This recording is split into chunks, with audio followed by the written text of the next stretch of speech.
We're delighted to have some excellent presenters to deliver the event. Professor Richard Winpenny, who is a Fellow of the Learned Society, and he's going to provide a general introduction to REF and why it's important.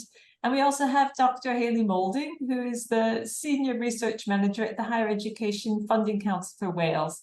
And she's going to address the REF element of research, culture, people, and the environment. And previously, if you are familiar with REF, that was just named environment.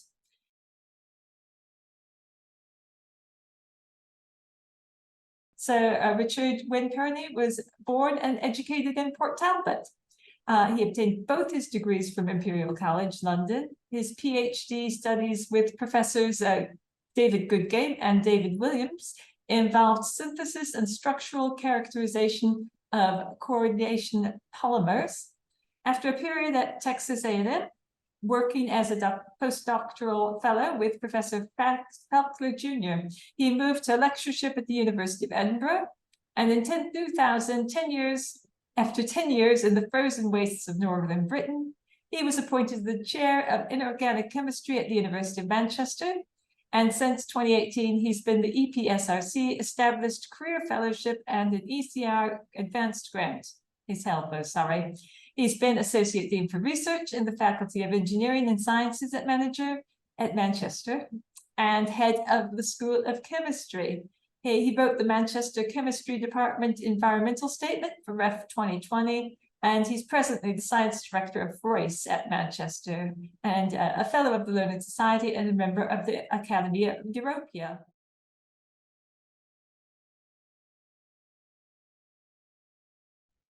So, thanks everyone for coming along. We've got a few slides, but I'll just introduce REF generally first. So this is something that's been going on as long as I've been in the sector, so that's 30 years. Well, once every 4 or 5 years, we get an exercise which assesses the quality of research across the United Kingdom. The rules change every time, and you'll hear a lot from your more senior staff about the changes for next time from last time. We've tried to avoid that because many of you weren't here last time, and so that's just confusing. So we're just going to talk, I'll try as much as I can to just talk about what's going to happen in 2028, and I'm not going to contrast it to 2020 or 2014 or any of the others. It's important because it contributes to the funding of your institutions. Because of the way the UK institutions are supported, we get something called a QR, which is money for research, which goes directly to the institution, and the amount the institution gets in the QR comes out of the REF score. There are two parts of that. One is a grade point average, and the other one is a volume. Volume is fairly easy to understand, which is the number of people you return in a unit. The grade point average is some score out of 4. So everything is given a mark and then averaged across the outputs. So some initial decisions have been made around REF 2028. First of all, that it'll take place in 2028, which I guess is the most important first step. This will assess research between 2021 and 2027. There will be an end date somewhere in 2027. And at that point, outputs, impacts, and so on that fall outside that window won't be eligible. It means we're already 2 years into the cycle. The average score is assessed in a number of ways. 50% is given as a contribution to knowledge and understanding, which is assessed essentially as largely as outputs, which is 2.5 times per number of FTEs, number of staff returned in a unit. And something that is going to be there is a 10% structured discipline level evidence statement. Perhaps Hayley will understand what that means. To me, that's just 5 words stuck together. I think it's to reflect things like computer programs, like data sets that weren't assessed particularly well previously. So half of it will be on outputs. There's then going to be 25% on the people, the culture, or the environment. Of that 25%, 20%, I think, will be written by your department, your school, the unit in which you belong. And then there'll be a 5% of that will be given by the Institute, who will write a statement about the Institute's position. Hayley will speak a bit more about the people, the culture, and the environment in a little while. Then the final 25% is something that's now being called engagement and impact. And I think that's a much better title than impact, which is what it was previously. I've just done what I said I wasn't going to do. And this will consist mainly of case studies, so specific examples where your unit of assessment has made an impact. I'm a chemist, so the way that a chemist would look at this is, has a pharmaceutical been used that we developed? Is there a chemical reagent used widely in industry that we developed? So for chemistry and for engineering, this is often very economically driven. For other areas, it can be things like influencing government policy, but it can also be things like outreach. Have you brought people in to study your discipline? Have you created great interest in your discipline? So I'm at Manchester, so one of our impact cases for physics is always Brian Cox, because whatever you think of his BBC shows, they certainly encourage people to study physics. So that's engagement and impact. There's going to be a part of that is going to be a statement of things that aren't included in your case studies. Now, the reason for that is that most institutions, most units of assessment will have some very big case studies. You know, they might be something that has contributed millions of pounds to an economy, but they'll also have some small things that aren't big enough for case studies, but show a general engagement. So, for example, if an institute or a unit of assessment didn't include evidence of outreach, of encouraging people to study, as a case study, they could then include this as part of their evidence statement. Or something I should say is I'm quite happy to be interrupted as we go along. I can't actually see the chat at the moment. So if there is a question in the chat, someone just stop me and I'll deal with it. That's the thing that gives you a score. Then the volume is the number of staff with a significant responsibility for research and who are independent. That's a more complicated question than you might think, but it's certainly the way it'll be assessed. So if you have research in your job title, you will be a part of the volume. If you are teaching focused or teaching only, you might not be included in the RAF. That is something that your unit of assessment, that your institute will have decided for you. The volume will be measured on a HESA average across 25, 26, and 26, 27. I won't say how accurate HESA data is. I'm sure it's extremely accurate. There's expected to be a pilot, which is going to take place in less than 2 years. And there will be a volume measure algorithm, which will help your institutions prepare.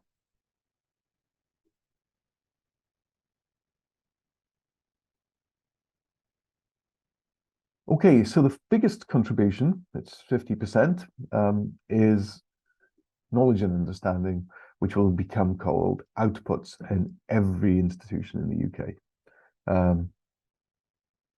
It'll be 2.5 times the volume measure. So if there are, let's say, 40 staff, you will return 2.5 times 40, which is 100 outputs. No minimum and no maximum output per staff member. So, for example, if you have a Nobel laureate on your staff, they might return 20 papers. It also means that staff might not be returned at all, but they might just contribute to the volume. That is a decision that your institute is going to have to make at some point. And I think the likelihood is that your institute will be in touch with you soon, if not already, talking about how they plan to assess that. And I think something we'd like in the discussion is that going on? Do you know how they're going to make that decision? The outputs can be made for staff with a substantial connection to the institution, not just research carried out by staff that contribute to the volume measure. No, that is one that I honestly don't quite understand. It seems to me that those two words, substantial connection, open up the possibility of game playing. So, for example, you make somebody from MIT a visiting professor, and then you include them. I'm sure that we'll work out a way of stopping that happening, but it does seem a slight complication to me. The types of outputs, I think, are in a slide later on. For science, these will tend to be publications, but for other disciplines, they could be books, they could be artworks, they could be pretty much anything you like. In fact, I'll scroll on, just show you what was included last time. So there are 21 categories of outputs in REF 2021, running from books through journal articles, but also to translations, digital visual media, design, artifacts, exhibitions, and so on. And again, this is something that you need from your unit of assessment, from your institution, what outputs they're expecting you to control, to contribute. There'll also be a discipline level evidence statement, which will make up 10% of the 50%. This is things like wider contributions to knowledge and understanding supported by evidence and data, things like data sets, software, reagents, which means something to me as a chemist. This is essentially around the open access agenda. The outputs will be representative of the discipline area. And that, I think, is key. The output will not look the same for a chemistry department as for a business school, for an arts department, for a sports science department. It will all be very different. And something I think that's important is people need to start thinking about how to get the best score now as a discipline-dependent thing. Portability is important. In the past, people have been allowed to move institutions, but the institution they leave will also return their outputs, and the institution they join may return the outputs. That is something that I think we still need a little bit of clarity on for the one going forward. I've just shown you that there were 21 categories of outputs in REF 2021, but journals or books were nearly 98% of the submission. And I think something that, especially for early career staff, who are probably less dyed in the wool than I am, you might want to think about what those opportunities are. When I look at output, I think journal article, but that isn't the only output that's possible. Engagement and impact is going to be a quarter of the score this time. There will be an accompanying statement which tells the assessors how the unit of assessment, how the group has tried to generate engagement, tried to generate impact, and will probably mention things that were not captured in the case studies. There's no minimum requirement for the quality of the underpinning research, but it must be the result of research activities. Now, again, I'll go back to the Brian Cox case. Manchester always returns Brian Cox, but we've always struggled to link his documentaries to the research he does. That requirement will be weaker going forward.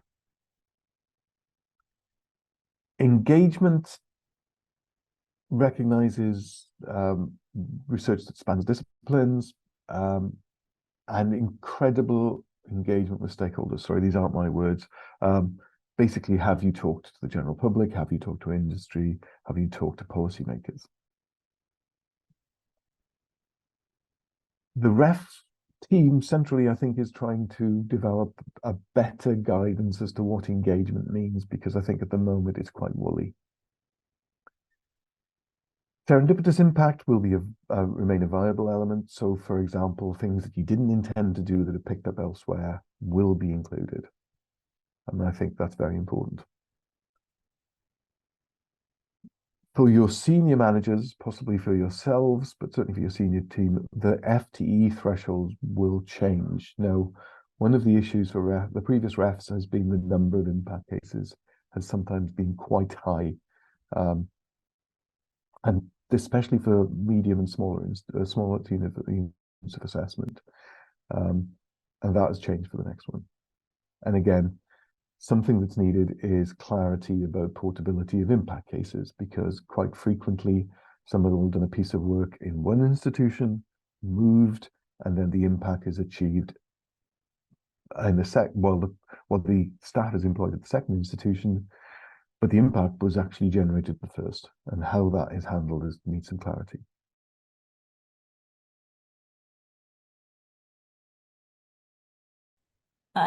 Dr. Hayley Moulding is the Senior Research Manager at Addysg. She works in higher education research policy to contribute to creating healthy, safe, and dynamic research cultures and environments within Welsh institutions. As part of her role, Dr. Moulding works with the 4 UK higher education funding bodies as part of the consultations on the next Research Excellence Framework in 2028. Where the focus on research culture and environment has increased greatly. Through engaging with the sector, Dr. Moulding can ensure a breadth of views from those people working as researchers and research-led staff, research-related staff, and are reflected back into the design and development of the next assessment exercise.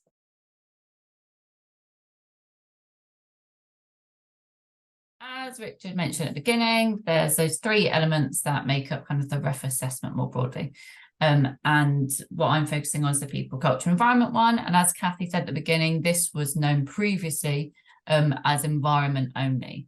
So what happened in the past ref, so ref 2021, so that's when the last assessment happened, and they're operating on that 7-year cycle. This was environment before, and it made up 15% of the proportions of those 3 elements. And now the proposal for ref 2028 is that actually this will make up 25%. So I guess just to give a little bit of background of why this has changed now and why this is changing for the 2028 assessment. So as researchers, active researchers yourselves, or working within the broader system, you'll probably very much recognise that kind of over the past, I'd say 5 to 10 years mainly, there's been a significant development in recognising that research is people-centric as well as those outputs that are being developed, because the individuals that do the research, enable the research, support research outputs and outcomes, they need to be able to operate in environments which are nurturing, healthy, safe, and actually cultivate their innovation and research to be able to do world-class research. It makes sense, but I guess kind of the focus of where things, not just ref's just one kind of policy mechanism, but focus of where excellence and research success was before, maybe didn't always take into account that more kind of holistic perspective of what makes up kind of world-class excellent research. So we're trying to kind of change that now, and I'll caveat right now to say that as in my role at FfRhY, I am part of the team which put this proposal forward to kind of make this shift in the ref. And because it's a UK-wide assessment, each of the different funding bodies, so that's Research England, FfRhY, Scottish Funding Council, and Department for Economy Northern Ireland, we have created these kind of proposals going forward and are consulting directly with the sector. So there's a consultation out now about initial decisions for what the next exercise looks like. So that closes on the 6th of October. I'll remind you all again at the end of the webinar as well. Anyway, going back to people, culture, environment. So you might have come across things called concordats in your career. There are a number of different kind of agreements, reviews that try to set out kind of the best way of supporting career development, integrity of research, engagement and impact, and various other things. Athena Swan is regarded as one of those kind of reviews as well. And all of them kind of over the last 15 years, I would say, have kind of culminated together to produce these recommendations of what a good research culture and good research environments should kind of manifest in to prevent this low integrity behaviours, work, and kind of really focus on well-being of individuals in their ability to actually do their work. So the shift that we're seeing here in BREF, and that focus on PCE, people, culture, environment. So just another acronym we use in policy, PCE. It has as a whole been kind of appreciated by the sector, demonstrating that shift in focus on people and the cultures, not just that end product of the research output. But there have been some kind of concerns around the relative weight of PCE compared to the contributions to knowledge. So Richard mentioned before, that's what was called, I think, just outputs in previous refs. So the things you typically think about, like Richard said, the research articles, monographs, books, gallery pieces, exhibits, performance arts pieces, those are all outputs that are submitted to the ref. But this still remains the biggest proportion of kind of measuring research excellence. But there have been some, I'd say, murmurings around this particular element of people, culture, and environment, and how it's actually, how can you measure a culture or environment, especially when those things are very discipline specific as well. You might have an institutional culture, but you also have a discipline or a unit of assessment culture. So as this slide demonstrates, we're intending to have that institutional level assessment to look at the policies and practices that are kind of based on the whole institution. That might be an equality, diversity, inclusion policy, which goes across the entirety of the institution. But then you also have that disciplinary level assessment, which kind of focuses specifically on those mechanisms to generate those cultures within your actual discipline. Cultures that operate in a lab for organic chemistry, say, may be different to a computer lab, maybe different to a design lab, are different to operating in libraries, in an actual performance space, when you think about theatrical arts. So those things really do differ dependent on what you're doing, and therefore how that culture manifests would be different. But the principles that underpin it of being healthy, nurturing, supportive, about career development all still stand strong, and those things are common across all disciplines. So, as I said, there are some kind of concerns around how it would actually be measured. Again, what the ref is trying to do is not to take each institution and say, where are you at with your research culture? That's not good enough because Cardiff down the road is 10 times further in front of that you are in Swansea. That's not representative of the diversity of institutions that are in Wales, for example, across the UK as well. But actually recognising that journey of development of research culture, people and environment is what's important to recognise. So what kind of institution are you? What's your size, capacity, resource, and ability to actually develop these policies and practices and research culture? You may have a team of 20, you may have one person who's the head of research services. You recognise what that journey and development is with regards to that people, culture, and environment. But how do we do that? And that's something which is, as the 4 UK funding bodies, we're developing a tender to go out to organisations to bid in for this piece of work to develop these indicators of people, culture, and environment. So these indicators, there's on the, yeah, I was just making sure. So I know the next slide suggests what some of them are, but so yeah, go on, Richard. We can go to the next one. That's okay. So what we're doing is trying to generate both qualitative and quantitative indicators, which will be co-developed with the sector, so yourselves, but across the entirety of the UK, to ensure that these are robust indicators that can assess different strategies, policies, practices at the diversity of universities that we have across the UK. We know, looking at Wales as a microcosm, we know our kind of 8 institutions and Open University is the 9th. We know there's a significant diversity in research intensity, in capacity and resource and funding. And actually that needs to be reflected in order to be able to accurately assess what people, culture, environment looks like for each of those institutions. And then you think of that on the bigger scale across the UK, where you've got over 200 universities in total, then the diversity is great, and that needs to be recognised. So this is why I think these are some proposed elements of what the metrics could come up with, but as a representative of FfRhY, I've got to say none of these obviously are set in stone. This is very much this is a piece of work which will be independently done by an organisation, taking into account the views of the sector, key stakeholders, and many of the different reviews that have been done before around concordats, around research culture, seeing where we're at the moment, and then putting these together, proposing them, and then trying to come up with the best, most robust kind of validated indicators that we can use.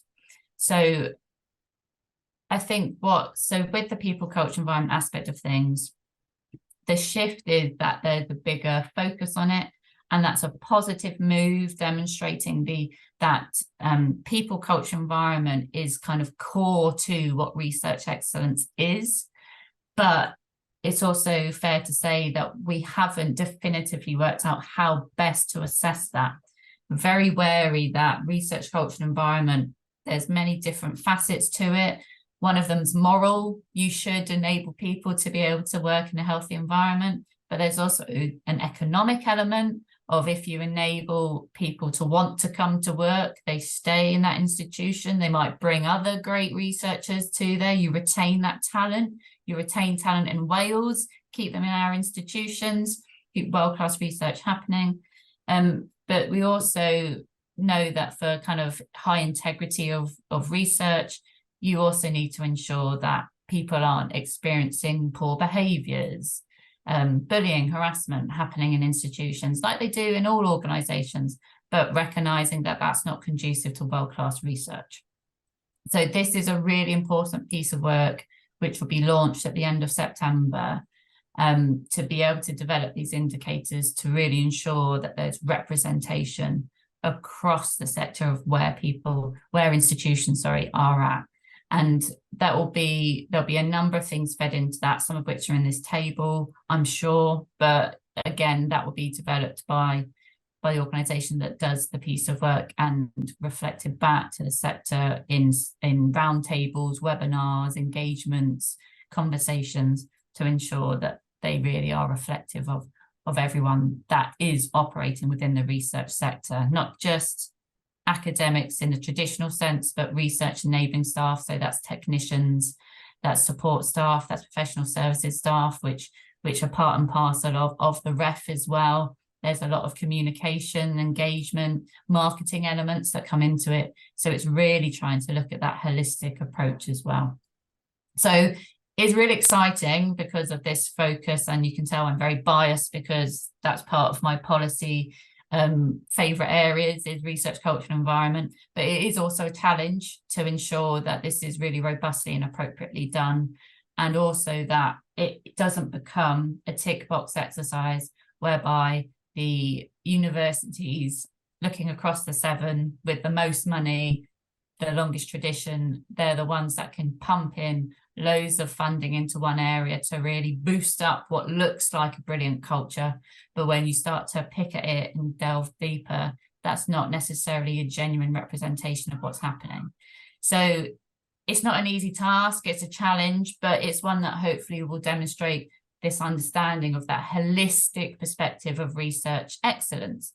And it's also definitely one that yourselves as early career researchers, or at different stages of your career, I think someone said that they got their first kind of permanent position. You are the next generation, or currently or beginning to be the leaders in the research sector. So how the cultures and environments manifest and created is part and parcel up to yourselves as well. So I've spoken enough about this element, probably as long as Richard did about everything else. So I'll stop there. But yeah, is that the last slide, Richard? Or is there another one? Sorry. Do you want me to? Yeah, if you want to go talk to that as well. Back up. Yeah. Thank you. So yeah, so I did mention there's a consultation that's open at the moment. So there was a document that came out in June about, it's called the Initial Decisions for REF 2028. There are a number of questions in that are open for consultation, but there's also other areas which aren't currently. However, as I mentioned, the people, culture, and environment aspect, because of these discussions around how it's being measured, that it's being opened up now again to kind of more open discussion with the sector. So listening to the sector, hearing that actually we do need a bit more of a discussion about it. There's going to be some more consultation on that. So what I'm trying to say is hopefully your institutions will be putting together kind of a response to this consultation that is open to the 6th of October. You may know about it, you might not. It might be led or should by your ref managers who you may have met before, you might not have done, but they might be in your research and innovation departments, offices, research offices, whatever they're called at various different institutions as well. So if you are interested in kind of contributing or understanding a bit more about kind of that consultation response, I do know who all the ref managers are at different institutions, so I can put you in touch. But I think what's important for yourselves in your career area is recognizing that, okay, so maybe Ref 2028 isn't the one where you're going to be significantly involved, but where can you get involved? So recognizing, as Richard was saying, that if you're on a research contract or predominantly research contract, you will be considered as part of the total volume of people that are at your institution.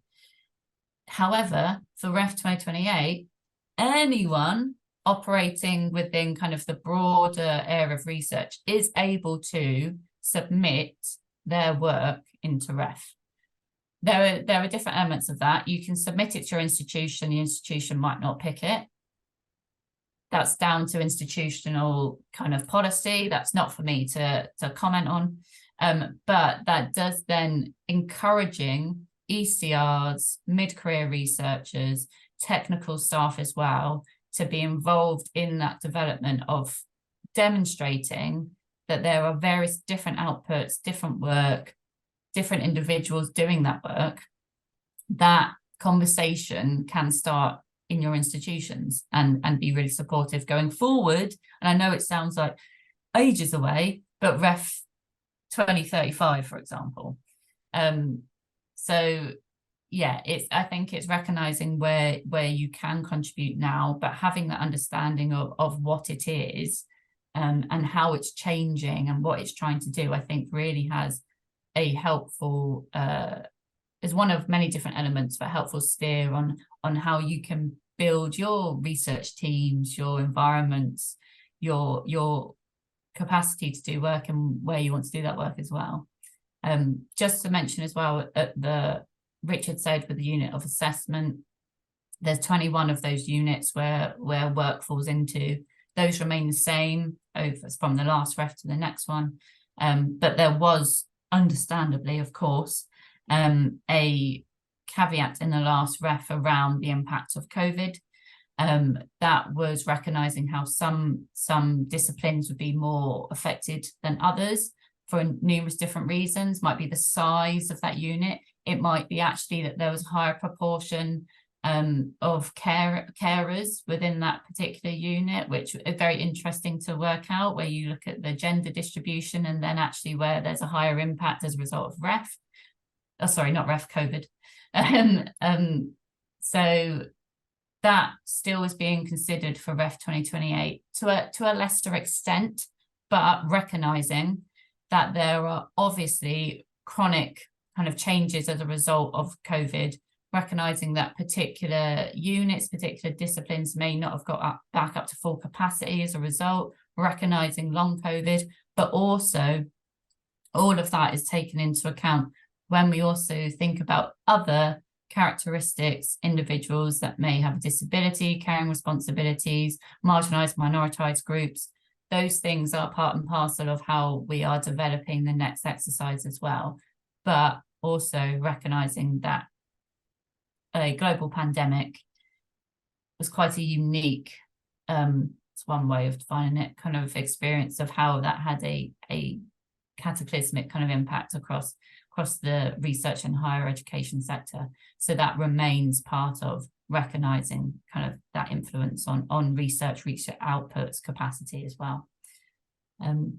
Yes, so I do encourage you as individuals, it's probably less appropriate to respond to a consultation, but as an institution, hopefully there will be a consultation response. There'll also, I don't want to speak on behalf of LSW, but I believe there will be an LSW response. I'll leave that to Kathy and Barbara to confirm, so apologies.